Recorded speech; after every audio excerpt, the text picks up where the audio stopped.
Amém. Muito bom dia, a paz seja convosco. Deus abençoa a cada um dos ouvintes.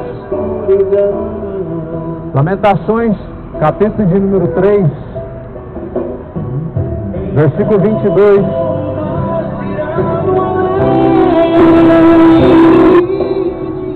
Assim diz a palavra de Deus: as misericórdias do Senhor são a causa de não sermos consumidos, porque as suas misericórdias não têm fim. Porquanto a cada manhã é grande a tua fidelidade e ela se renova.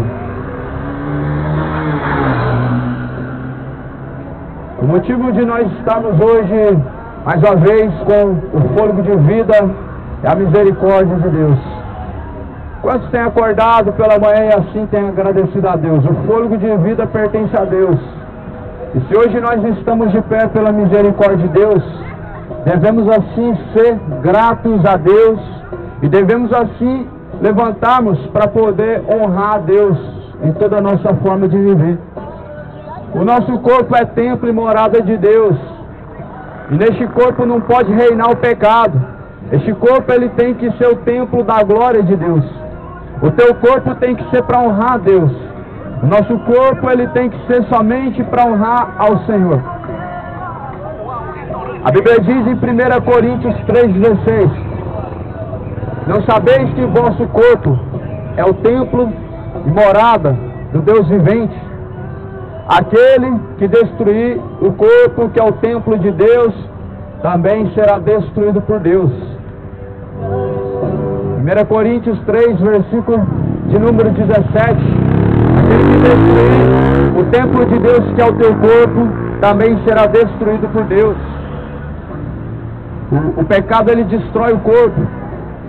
O pecado ele destrói o templo de Deus, que é a morada. A bebedice, a idolatria, a desonestidade, a mentira. O pecado ele destrói o templo, que é a morada de Deus, que é o teu corpo. E a Bíblia diz que nós temos que apresentar o nosso corpo como sacrifício agradável a Deus o Pai, onde as obras do pecado não podem reinar. Por isso que a Bíblia diz: é necessário o homem nascer de novo da água e do Espírito. É necessário o homem nascer de novo. Só tem uma forma do homem parar o pecado na sua vida: nascendo de novo, nascendo da água e do Espírito. Em Sofonias capítulo 1, versículo 14: o grande dia do Senhor está perto e se apressa muito a voz do dia do Senhor. Amargamente clamará ali o homem poderoso. Aquele dia é um dia de indignação, dia de angústia, dia de ânsia, dia de alvoroço, de desolação, dia de trevas, de escuridão, dia de nuvens e de densas trevas. O dia do Senhor está muito perto. Se prepara, cidade de Goiânia. Se prepara, povo brasileiro. Se prepara, moradores da terra. Se prepara para encontrar com Deus. Estejam preparados. Nós temos que estar preparados para encontrar com Deus. Assim como muitos que passam por aqui estão se preparando para o fim de ano. Será que estão preparados para o fim da sua vida? Para o fim desse labor, desta vida e partir para a vida eterna? Será que assim como estão se preparando para o fim deste ano, estão se preparando para o fim do seu fôlego de vida, para se encontrar com Deus? Pois Deus, todavia, Ele pronunciou essa palavra: prepara-te para se encontrar com Deus. A Bíblia vai dizer em Hebreus capítulo 9, versículo 27: para o homem está ordenado morrer uma única vez, vindo então após a morte o juízo. Após a morte é céu e inferno. Após a morte, salvação ou condenação. Após a morte, amados ouvintes, entenda uma coisa: é céu ou inferno, salvação ou condenação. Por isso busquem ao Senhor enquanto se pode achar. Invoque a Deus enquanto Ele está perto. Deixa o ímpio os seus maus caminhos. Torne-se para Deus, pois Ele é benigno, misericordioso em perdoar e em salvar. Deus é misericordioso em perdoar e em salvar ao homem. A Bíblia fala aqui em Mateus, capítulo de número 7, versículo 21, nem todo que me diz Senhor, Senhor, entrará no reino dos céus, mas aquele que faz a vontade de meu Pai que está nos céus. Entenda, nem todos que dizem Senhor, Senhor, herdarão o reino dos céus, mas a Bíblia tem uma condição: aqueles que fazem a vontade do Pai.